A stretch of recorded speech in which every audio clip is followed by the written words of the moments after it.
Ladies and gentlemen, thank you so much for tuning in, and welcome to Nerdy for 30, the podcast where comedian Tim Keck and I talk about nerdy-ish things for 30-ish minutes. My name is Kevin Bauer, and today we are talking about the season finale of season, is it 4? Was this season 4? I think it was season 3. This was season 3? Yeah, 3 seasons. Season 3. That doesn't seem right. That doesn't seem right. This seems like it was season 4. Doesn't seem right at all. I'm looking on here. It says season 3. Season 3. Here for the finale of season 3 of The Boys, only available on Amazon Prime. The Boys is currently the only reason I subscribe to Amazon Prime. I tried to subscribe to the video only channel. They have a bunch of like rigmarole there. And I ended up accidentally subscribing for a monthly subscription to the full Monty of Amazon Prime. So I've been getting the 2-day deliveries. But now that The Boys is over, that shit's cut. This show is good that it got me onto an entire streaming service. What about Chris Pratt's movie, The Tomorrow Whatever, or Chris Pratt's TV show, or 2-day shipping, or just to support Jeff Bezos? Sure. Yeah, I think that's the thing, is to support, your Chris Pratt projects. A lot of Johnny K, a lot of John Krasinski projects on here with the Jack Reacher. I'm not sure which Jack he is. Both of them are on there. Yeah, both of them are on there. they've made a Reacher show and a Jack Ryan show. Both on all there. The Jacks are showing up. I think they just kind of, Amazon Prime's thing is they just get all of the Hollywood Republicans and put them onto one streaming service. That's a really good point. It's like I had to joke the other day that Chris Pratt just really wants to be on Joe Rogan. Like that's his whole character right now. That's like all he's about right now. He's showing up at UFC events and stuff. The mega church is the only demerit, but otherwise he's in. But I just realized they have the Jack Reacher show is on Amazon and they just call it Reacher. And I bet it's because they already have a show called Jack Ryan. You can't double dip. And they can't have 2 JRs on the same thing. They have 2 JR shows with just white guys who are like a part of the government acting with impunity. I mean, it's a take. It's a take for sure, Amazon. It's so funny that Amazon is just all about this like right-wing content. And then there's The Boys, which claps back in a big way. Let me ask you a question, Kev. If you're a Republican, are you like rooting for Homelander? Dude, I don't know. Like, you would think. I think the way that, I don't even know the character's name, but Milk's daughter's new stepdad. Oh, yeah. The way that he feels like empowered by seeing Homelander going off and then shows up at a Homelander rally. I mean, that is so dead on for so many people. I think largely The Boys is the best satire that's on TV right now.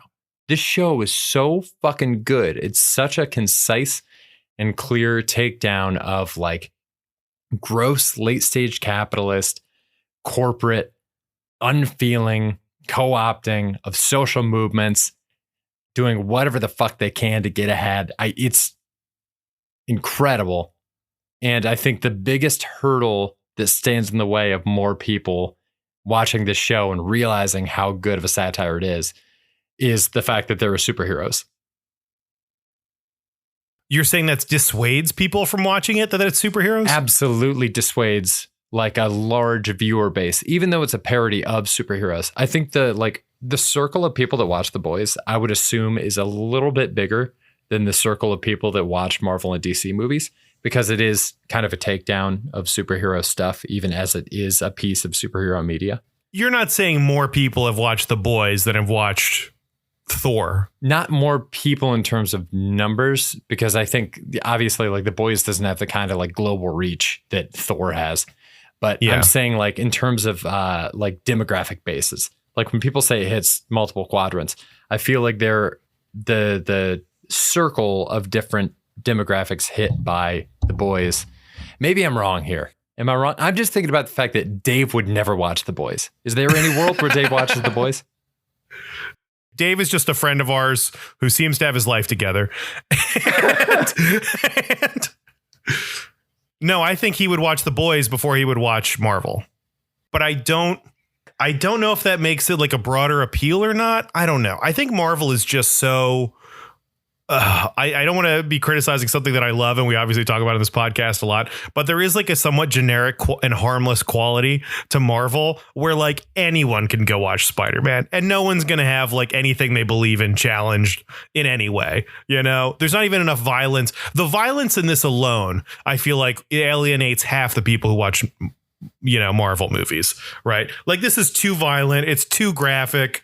There's like, they have an episode called Hero-gasm, which I follow a bunch of these, like the people on Instagram now, like a bunch of the cast, and they're all just like making jokes about Hero-gasm. Finally, the Hero-gasm episode, like it's a bit that they did this hero. Like there's like a weird meta quality to this where they know they're doing something that is a TV show that is supposed to be provocative in some way. So they're talking about it and promoting it in like a provocative way. Like, oh yeah, this is the episode with the hero orgy. And they're just like saying that like it's a thing to be anticipated. And honestly, it is. I'm like, part of me is like, yeah, you know, I kind of want to see this the superhero orgy. It's crazy. And it's funny up top where like, how many seasons has the show been on? Because it feels like it's just been around for. It feels like there's like such a deep catalog for this, and there really isn't. But like honestly, in the first season, I remember watching the first season, being like talking to friends, and then being like, "Wow, this show's mind blowing," and me being kind of like, I think we were talking about it, and we're kind of like, I don't know, it's nothing I haven't seen before. I feel like in certain medium, because there's like really graphic comic books, there's really graphic like cartoons, animation, like this. I guess kind of we disagree on this, but like maybe my criticism of like everything everywhere all at once is like, I'm kind of like, I feel like I've seen this might be the best version of it, but I still feel like I've seen, there's something familiar about this. Whereas like season 2, way better. And this season, I'm like, this show's better than it's ever been. I haven't seen anything like this before, you know, and it's crazy and it's awesome. And it's just crushing it out of the park left and right. And it's just so good. It's just so phenomenal. And I think it's definitely getting much more into the satire of it last season, especially. And then this season, it's like full on making political statements. I'm not sure what those statements are necessarily, but they're making them. I'm so excited every week to tune into this and see what the fuck they're going to do, because I know they're going to do something that I never expected and is just going to blow me away. I do think that the finale episode was pretty weak, but it's only by comparison to how fucking strong the rest of the season was. And it's incredible that it keeps getting better season after season. Like, I don't know how long I want this to show, or I don't know how long I want this show to go on for, because I don't know how long they can keep this up. And I'm really scared of a Game of Thrones ending. But it seems like they have their finger on the pulse enough that I feel like, I hope that they would tap out before it gets worn out. You know what I mean? I don't think there's a chance of a Game of Thrones ending, because I don't think there's that many threads here. Right? Like, sure. This season, I was like, are they going to kill Homelander? And they don't. And that's really the entire tension in the whole series. Like Homelander is a single character who is very complicated and very fascinating. And he is also the problem for everyone on the planet, in this world.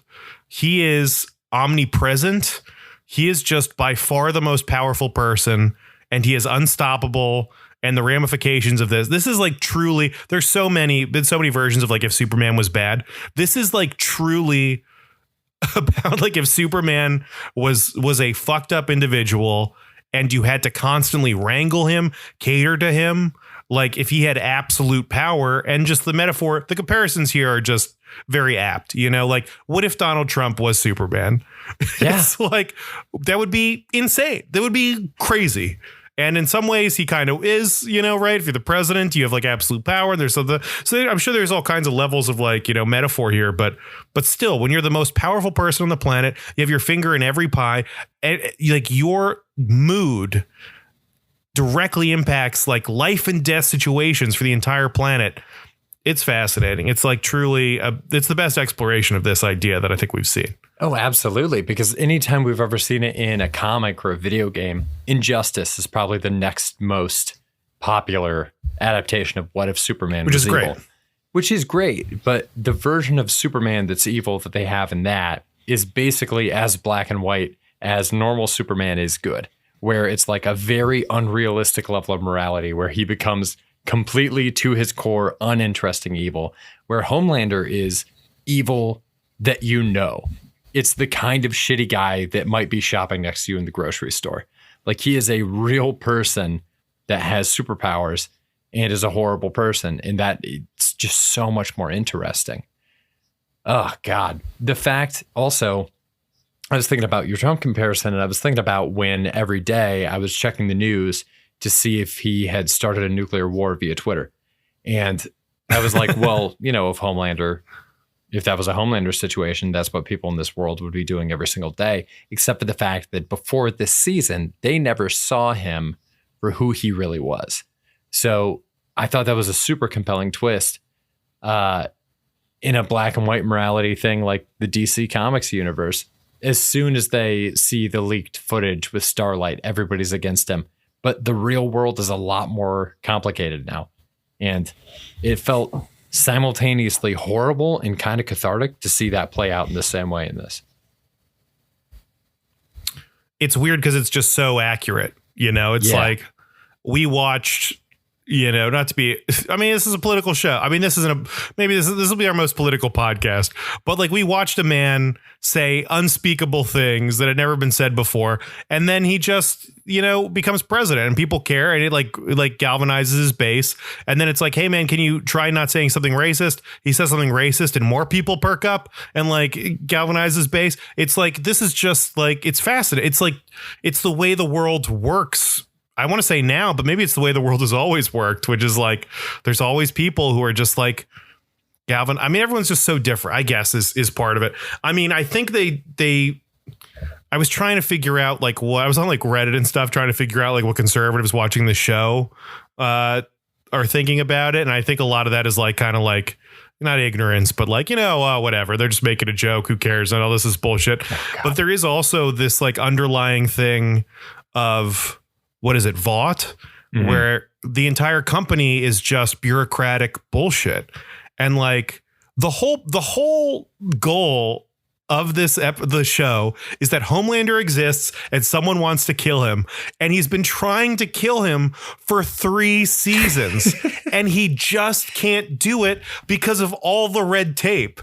It's like if killing Homelander was a bill, if this was universal healthcare, we're watching the struggle of like something like this. Like killing Homelander would be the best thing for the entire planet. Like if he was dead, it would be the best thing possible, right? Universal healthcare would be great for everybody, whether or not you think we could afford it, whatever. If you could just magically go to the doctor whenever you wanted, that'd be fantastic. But so he's like trying to pass universal health care and just people are voting against it. The people who are supposed to be on our side aren't on our side. They're all betraying it. Now he has to go to this, but actually you can't go here. You have to deal with this bad guy first, but then actually you have to deal with this bad guy first. But then actually there's like all these political games. Like it's all just bureaucratic bullshit. The whole show is just garbage and it's just stalling. And it's somehow the perfect metaphor for like our government and like our politics and just everything. I mean, it's perfect. It's interesting the way they stretch out things like that. And I've never really given that much thought into shows that do that kind of stretching effectively and shows that do it ineffectively. I remember the first time I realized that there needs to be a central tension for a show to even exist was when I was watching Friday Night Lights. And I had gotten to a point in Friday Night Lights where I think everything was going great. I think Riggins was on the right path. I think maybe Matt Saracen was playing well. I think it was maybe in the season where Smash Williams, he like is working through his injury. And I'm like, everybody's going to be fine. And then there's like a fucking car crash or something. And the episode ends and I felt so hollow. And I was like, I just want all of these people to be okay, but they can't ever all be okay because if they're okay, the show is over. And like, it's kind of like it's like all the will they, won't they relationships on a sitcom, like Jim and Pam. How long can they stretch out Jim and Pam? How many obstacles can they put in Jim and Pam's path? And then they finally get together and their marriage is rocky. And Jim's starting a sporting goods company and all that kind of shit. It's interesting to see who can do it well. I think the show does it incredibly well. They are really good at it. I think I am burning out on some things, to be said. Now I don't know if this is full on beefs. Oh, it is a beef. It's a beef. Where's the beef? Starlight and Huey, I don't need anymore. You don't buy it? I don't care anymore. I got to say, I don't care. In the first season, it was like all about like, are they going to get together? What are they? It's like it's the Jim and Pam dilemma, right? Which is like the tension between two individuals. You have tension between two individuals that drives most of the show. They get together. That tension doesn't exist anymore. And you ultimately need to pivot into a different kind of tension where like their relationship is not at stake every single time. Right. Yeah. Like I saw something great about like Bob's Burgers. I don't know if anyone here listening is a Bob's Burgers fan, but Bob and Linda are like the parents, husband and wife, and they fight all the time. They have huge blowups, but their marriage is never in question. It's never a question of whether or not they're going to get divorced. They are a family unit having a family fight, and they will always be together. Whereas in this season, it's like, we're still doing a will they, won't they with Starlight and Huey. And it's like, oh, are they going to break up? Are they going to make it? Oh, no, this might be like a real fight. Oh, my God, like she's done with him. And I just kind of like don't care. Like they at some point they need to pivot. And I think they're trying to this season. But I'm also just not as interested in them this season. I just don't know what else there is. Like I don't know. I thought I loved it when he was obsessed with A-Train and like killing A-Train, and then that's kind of done. And I feel like I don't need these guys anymore. Like whatever. It's really interesting you say that. My buddy Ian had the observation that the worst episodes of The Simpsons are the episodes where Homer and Marge's marriage is on the rocks. It's just never fun to see. Maybe that's one of those principles, like how we talked about, I wanted all the Friday Night Lights characters to be okay at the same time. Maybe that's like a good tenet to hold going forward as we work on our own shit, is like once you get the characters together, they are a unit. Don't disrupt the unit, because it's just not going to be fun to watch. It really isn't. But like, I don't know. Aren't like the best, even if you're looking at like your friends, like aren't the best relationships with them like kind of antagonistic or whatever? Like people, they like give each other shit and like, you know, but it's like, but there's like an underlying love, but that's like a friendship, you know, is like, I give you more shit than anybody, but it's coming from a place of love. And you know, you're one of my best friends, but that doesn't mean, but if anything, that gives me a greater license to antagonize you. Yeah. So like, that's the pivot that these shows need to make, right? Like there are things that like girlfriends or boyfriends or whatever will say to each other that they wouldn't say to other people. And that's part of it. And that's something to be embraced, and in some ways amplifies the tension. So like you can do it. You can have a real fight without worrying about the relationship. I guess I'm just kind of over them.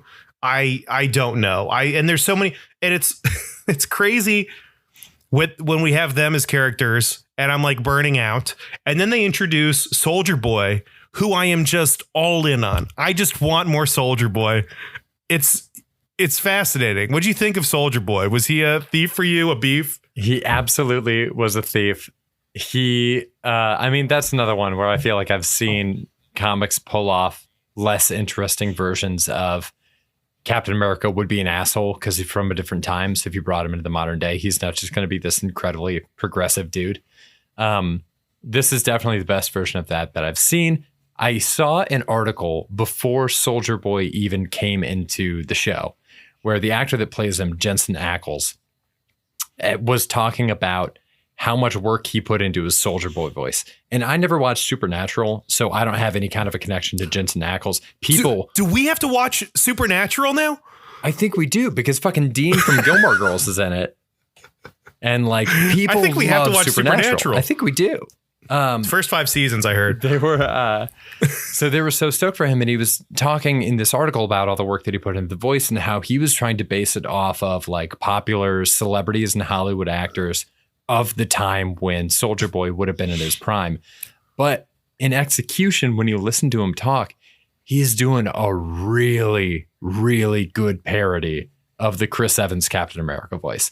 It is so fucking dead on. I can't get enough of it. It's the funniest thing in the world to hear that voice saying terrible things. You're 100% right. And I feel like, but Chris Evans is doing the same thing, right? Chris Evans is doing like a 20s voice and is just putting it like through a squeaky clean, whatever. So he's doing, so it's funny that he's like striving for something higher, but he's just doing a Chris Evans parody. Yeah. Like it's perfect and it works. And the things he's saying are so fucked up and dark in a way that I've never seen Captain America fucked up and dark, that it's great. And that actor is amazing. He's so good. Mm-hmm. He's fucking crushing it in a way that I'm just like, I love it. We're definitely going to get more Soul. Also, just the name Soldier Boy, it's so funny to me. I'm not sure why. I don't know if it's the song. I don't know if it's like they're the recording artist, or if it's just, there's just something like kind of like belittling about it and just kind of dumb and juvenile.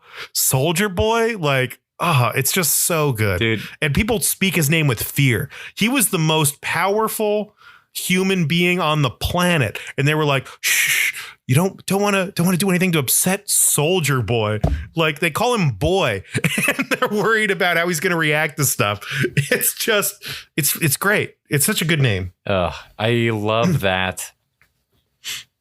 Yeah, they're nailing that thing of all these names are so silly.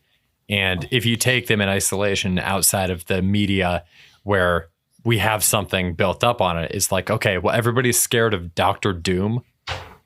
Like, that is inherently ridiculous. That is so 1960s.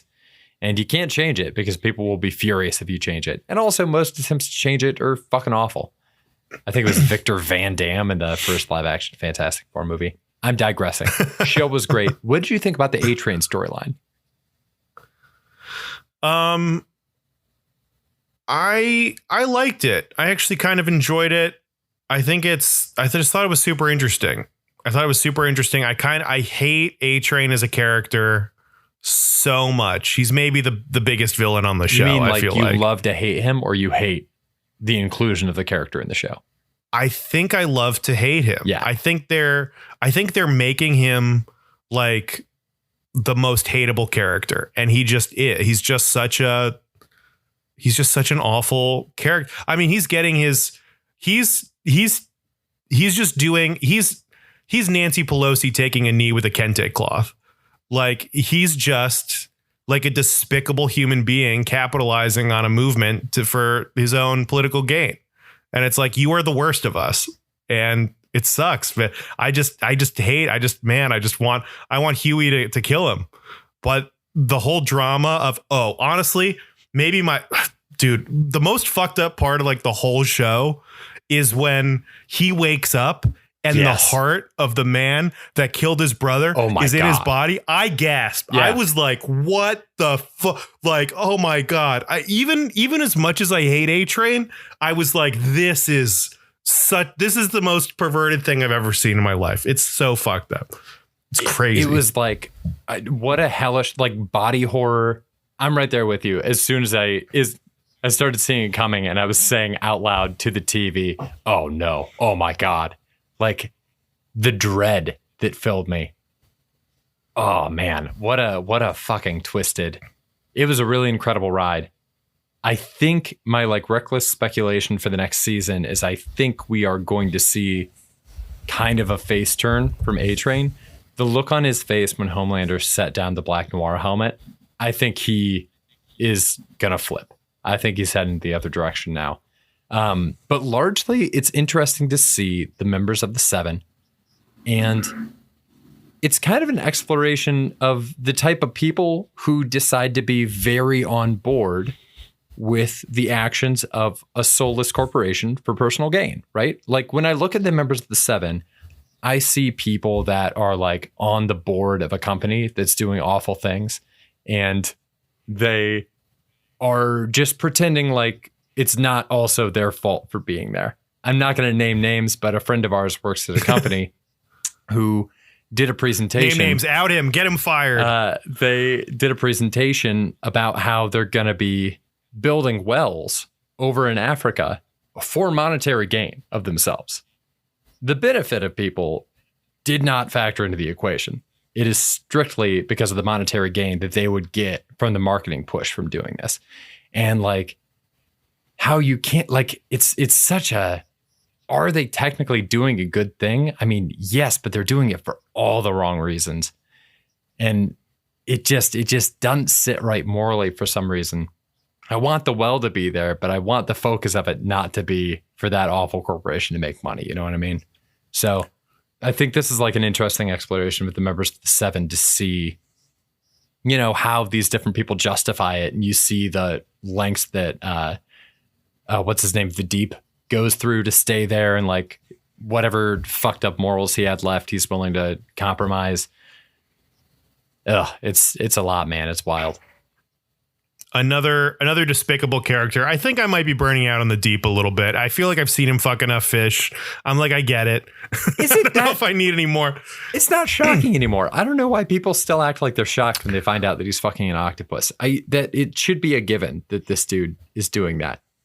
Although I will say, most shocking moment of the entire season was him having to eat that octopus alive. That was scary. That was messed up. That was messed I think it was up. the most fucked up thing that the show has done. And it's done a lot of stuff. I mean, obviously the penis in the first episode of this season, but like The heart is more messed up, I feel like, but they're equitable. yeah, They're equitable violations. You're asking the Deep to eat someone that he has a relationship with. It'd be like if somebody was like, hey, I need you to eat your boyfriend or girlfriend or whatever it is. It was like, it was very violating. I mean, it's horrible. But then he has a lot of octopus sex after that, which is like, fine. I get it. Well, he's gotta It's a move good, on, good Tim. Aquaman joke. Yeah.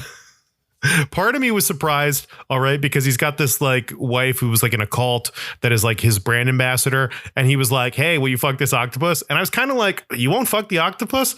I was a little like, she's like, "Oh, this is the bridge too far," and I was like, "Oh, whatever, grow up. Just why are you kink shaming this guy? He's doing his thing.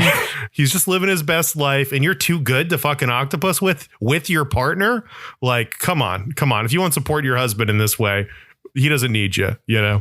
Even though I'm excited for this book, I'm curious if anything changes when like the cult stuff gets out, or if he is equally stimulated like Homelander is by his base, and he just has this like weird cultish like fan base of people who are like into bestiality. Or oh my whatever it God, is. dude. He's got like a Jared Leto following. The best thing they could do for the Deep is turn him into Jared Leto. God, he's just like he's just like making Morbing time memes, and it's Morbin time. Oh man. Do you have any other thieves for this okay. one, or any other reckless speculation for where you think it's going? My other thieves, we haven't mentioned Carl Urban, who was amazing. Actually, we should be mentioning Anthony Starr too. Like Homelander, the Homelander actor is fucking crazy. He's insane. This guy is a force. Homelander is such a fucked up character, and this actor is like crushing it, and seems like the nicest guy. I mean, whatever. Okay, I guess I should be even considering whether or not actors are nice human beings. But it's so funny that he's such a despicable monster, and then offset, it seems like everybody. It seems like this cast is like very good friends and like gets along very well, and then does all this fucked up shit together. So I don't know. It's very funny. And then Carl Urban, Billy Butcher. I feel like, you know, I love him. He's great. I want more of him. And at the same time, part of me in the back of my head is like, we need something. We need this to end. We need Butcher and Homelander to like, but we need a conclusion to this. We can't do this for 10 seasons. Maybe we can, but at some point, one of them needs to go. I'll say, this is my last thief, maybe. One of the most fucked up parts of the season, I think, was like the end of the show when Homelander kills that guy. The audience, like the crowd, is cheering for him, and you just see the slow smile on his son's face. I was like, this is perfectly executed. They are crushing it. Shivers down my spine, dude. I was so disturbed by it.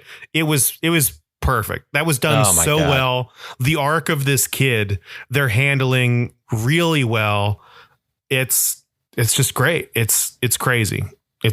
They're doing some wild stuff on this show. What about you? Any final takes, thoughts, beefs, thieves? Final takes. Carl Urban, nerd legend. He's fucking Judge Dredd. He's Bones McCoy. I mean, Yes. he's everywhere. Dude, that Dredd He's the movie best. rocks. I think Butcher is probably going to be his defining role, at least among nerds. Do you agree? Yes. Yes, 100%. This is his thing. Like, he's so unbelievably good in this. Yeah, just I completely agree. They need to bring this to some kind of a conclusion. The fight at the end of Herogasm was wonderful. The fight between Soldier Boy and Butcher and Homelander. I mean, it's, I think, the best superhero fight that I've seen since Captain America Civil War. And it had all the same weight. It had like real, true narrative weight to it. And I loved it. I kind of wish they'd finished him off then. I know they can't, but it was so good that I kind of wish that we had the full release at the end of Homelander getting finished off. At this point, I think it would probably be more compelling if we saw Homelander kill Butcher and then the rest of the team have to take care of Homelander. What do you think? I think, for better or worse, Homelander is the show. And as much as I want him to die, this is the couple tension that we were talking about, is like, I want Homelander to die so bad, but as soon as he does, the show's over. There's no more show after he's gone. It just won't exist. Like this, I think maybe they're building up this kid so they can kill Homelander and make the kid the new, like there just isn't. This guy is too good. This actor's too good. This character's too good. He is the whole show. Once he's gone, there just isn't, there's nothing else. So, I think it's the kind of thing we just need to, go along with, suspend our disbelief, lean into the TV when it looks like he might die, but it's not happening. It's not happening till we hear the show's canceled. Oh man. And hopefully that day never comes. I want them going out on their own terms or not at all. Thank you so Never. much for listening, everybody. Well, Butcher's only got 6 months left, or 12 months. Yeah, I think he's got to go out in a blaze of glory. There's no way he lets that brain stuff take him out. Give us 5 stars wherever you're listening. Drop us a line, nerdyfor30@gmail.com. Let us know what you thought. Until then, stay nerdy, everybody. Stay nerdy. Bye. Bye. Yeah, they could kill Butcher whenever they want. I think it's coming. Any day now, they could kill Butcher. Dude, how great would it be if Huey killed the Butcher? There's no way. Huey killed Butcher? How does Butcher I don't die? want to see that. Why would you want to see that? I don't know. It would give Huey something to do. Honestly, I don't know if that would be as satisfying as could be. I think Butcher forces Homelander's hand somehow. Homelander takes him out, and then the rest of them have to band together to, I don't know, avenge him. It feels like they're kind of setting up Butcher to be like sacrifice for the group, but Yeah. I don't know. I don't care. I want him to kick ass, He's just what if he just bleeds out off screen and we just never see it? Oh no.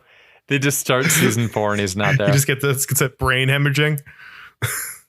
Dude, he's going to be so fucked up next season. All the brain stuff. I can't wait. Season 4 starts at his tomb. At his funeral. Yeah. R.I.P. Carl Urban, you're a real one. Bye.